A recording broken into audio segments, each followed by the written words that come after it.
Ladies and gentlemen, Her Excellency Hillary Rodham Clinton, U.S. Secretary of State.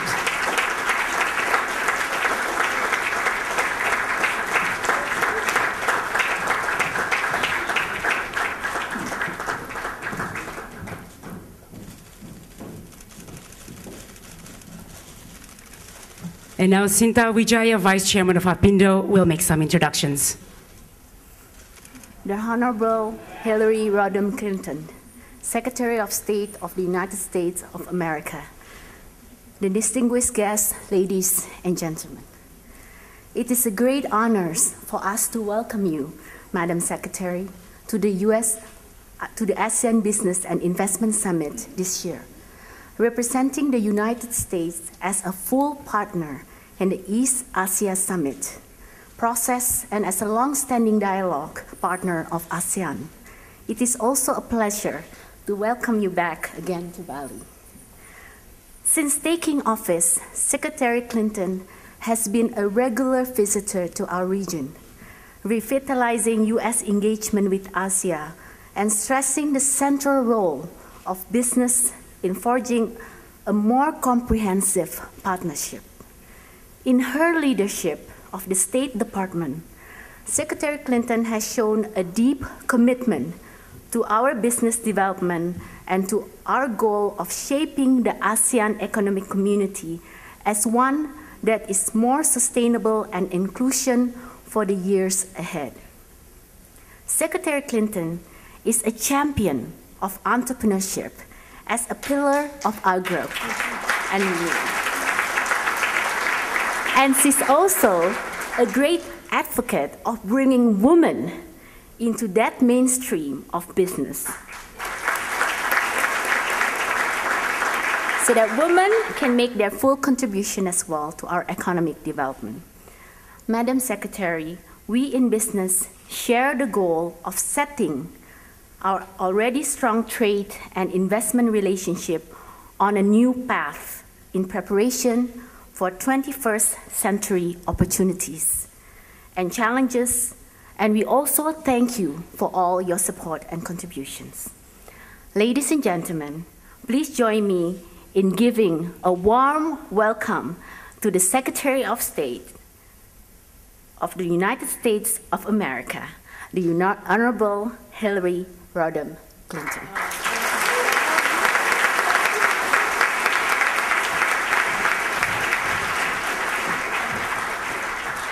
Thank you so much, Shinta. I'm so excited about being back here today, and I want to recognize all of the distinguished guests. I know Minister Gita Wirjawan was here, and I know he had to go to a meeting if he has already left with some distinguished officials. But to all of you, public and private sector representatives, organizations, executives from within ASEAN and beyond, it is a great honor for me to be representing the United States. We've had a whirlwind tour through the Asia-Pacific region. As you might know, President Obama and I were together at the APEC leaders meeting in Honolulu. Then, of course, President Obama went to Australia. I went to the Philippines and Thailand, and now here we are in beautiful Bali. And I'm excited that President Obama will be the first American president ever to attend the East Asia Summit, and that is a great tribute to all of you. Now, I think, each recognize that economic policy is foreign policy and foreign policy is economic policy. And by strengthening diplomacy and presence abroad, we can strengthen our economies back home and actually vice versa. And the United States recognizes that, so we are making a pivot toward the Asia-Pacific region, where we intend to be a diplomatic, economic, and strategic force for the 21st century. And it's especially important that we work toward the integration of the Asia-Pacific region because the potential here matters more than ever, first and foremost to the people who live here, but indeed to those living across the globe. This region has the world's fastest rising economies, with GDP growth at an average of better than 6.5% a year, despite the global slowdown, and with natural resources, untapped markets, a massive consumer base, and unlimited human potential. We expect that to continue to grow. But we still have more work to do between the United States and ASEAN countries. Trade between the United States and Southeast Asia has tripled over the past 20 years, but it is still just 6% of our global trade. And even though American investments in ASEAN countries more than doubled last year, we know we can do better. How do we grow together to maximize broad, inclusive, sustainable growth that provides real benefits for all of our people? Well, we have to start by insisting on economic competition that is open, free, transparent, and fair. That means taking on rules that prevent foreign investors from competing with local businesses to produce better goods and services. It means lowering trade barriers that stop the flow of ideas, information, products, and capital across borders. It means letting outside investors compete under the same rules as the inside players. And it makes it absolutely imperative that everyone knows what the rules are.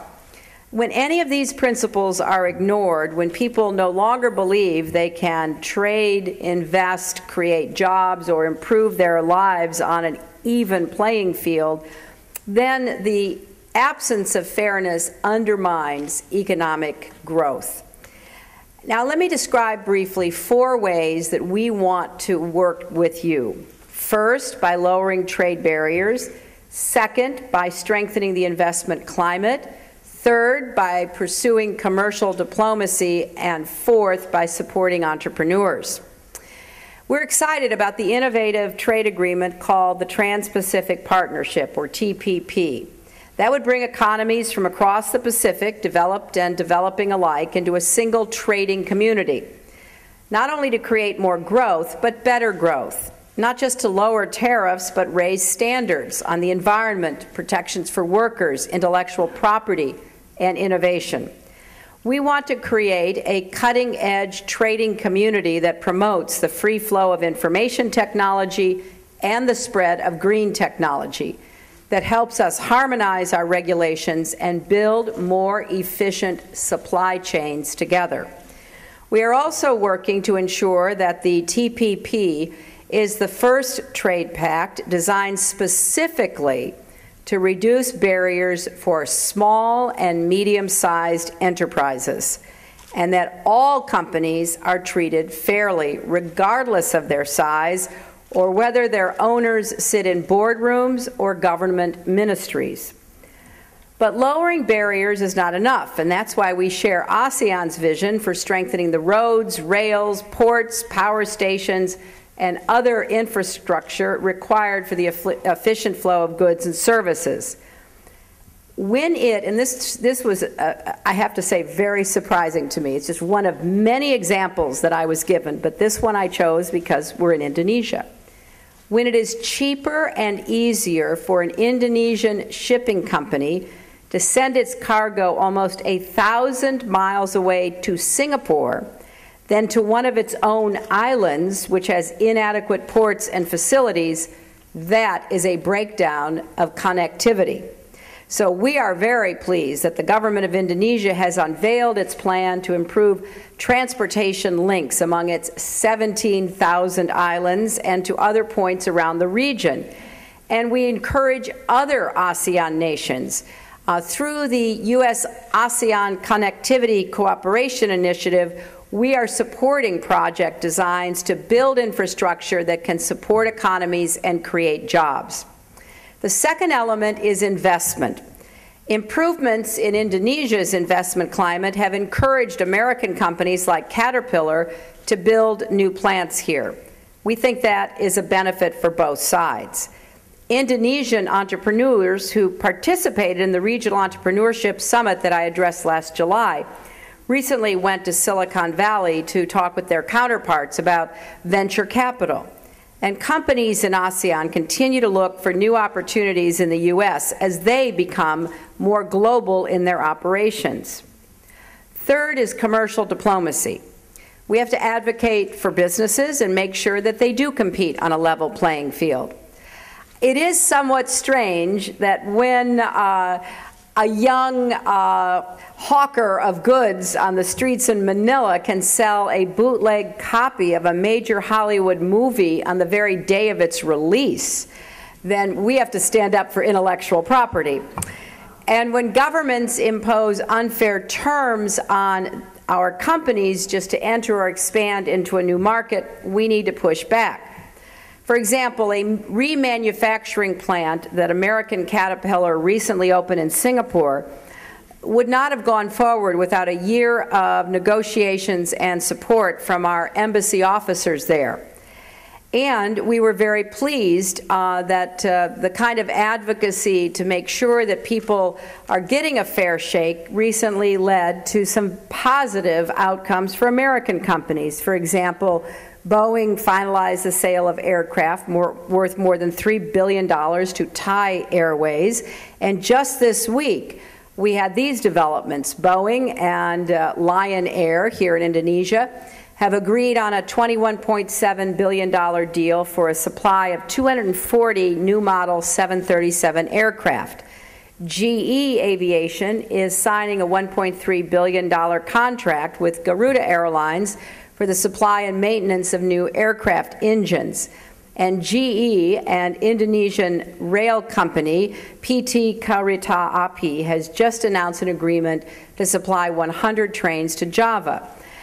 That's win-win for both sides. And we also are looking not just out for our big companies, but also our small and medium-sized ones as well. Fourth, we must support entrepreneurship. That's in America's DNA. It's part of what defines us. And we are very excited about our entrepreneurship emphasis in the Obama administration. And certainly as we look across the Asia Pacific, there are so many young people who are so tech savvy, they have the potential to become one of the biggest drivers of prosperity in the world. But too often, we don't see entrepreneurs and small businesses getting the same kind of help that they need. We have to be very careful about that in our own country. That's why we created something called the Small Business Administration, because we know that large companies very often will get the door open and get through it before small companies even know there's a contract to be had. And we think governments need to be very self-conscious about not giving so many preferences to large companies. So that's one of the reasons we established the Global Entrepreneurship Program, another initiative called Partnerships for a New Beginning, because we wanted to advocate not only for our own small businesses, but for small businesses elsewhere, because after all, small businesses provide employment for far more people than all the big businesses in the world combined. So we as governments have to pay more attention to small businesses and entrepreneurs. So there's a lot of work ahead of us. The Global Partnership Initiative, which works to connect governments and the private sector, is another way that we're trying to break through red tape and bureaucracy and just get connected people to people. You can tell from my remarks, we are very excited about the future of this region and also the future of the partnership between the United States and ASEAN. I was privileged in my very first month of office to go to Indonesia, to go to Jakarta, to go to ASEAN headquarters, and to sign the Treaty of Amity and Cooperation, because I knew how important it was for the United States to be all in, totally committed to ASEAN. This is a network, an organization of countries that we have good relations with on many levels, but we know there is so much more to be done. So let's use our resources, our networks, and renew our commitment to the kind of growth that will really benefit the vast majority of people. I'm sure you have followed in the news a lot of what's going on in our country on the 99% versus the 1%.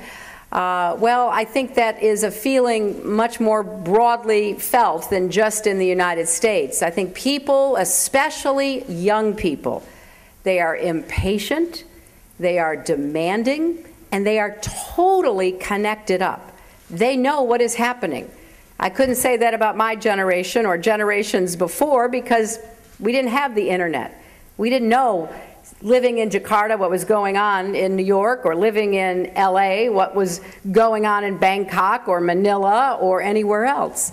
So it is time for those of us in positions of responsibility in both the public and the private sector to realize that it's not only smart economics to create broad-based prosperity that includes everyone, men and women, big companies, medium-sized and small, older and younger, everyone. Break down the barriers, open the doors, and watch what happens. And I don't think any region of the world will be more benefited than right here in the countries that comprise ASEAN. Thank you very much.